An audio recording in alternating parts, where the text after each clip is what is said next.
ময়েশ্চারাইজারটা আমি দুদিকেই same use করব, দুটো সাইডেই।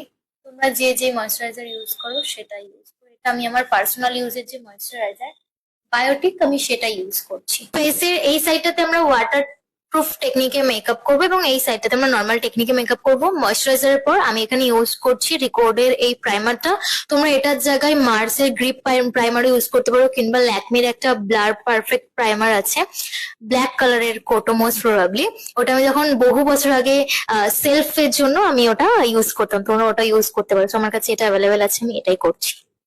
নেক্সট কালার কারেকশন ইউজ করব ফ্রম সুইস বিউটি। কয়েক সেকেন্ড ওয়েট করার পর এটাকে হালকা হাতে ব্লেন্ড করতে হবে। ওয়াটার রেসিস্ট্যান্ট মেকআপের ক্ষেত্রে এবারই হচ্ছে মেন ফান্ডাটা।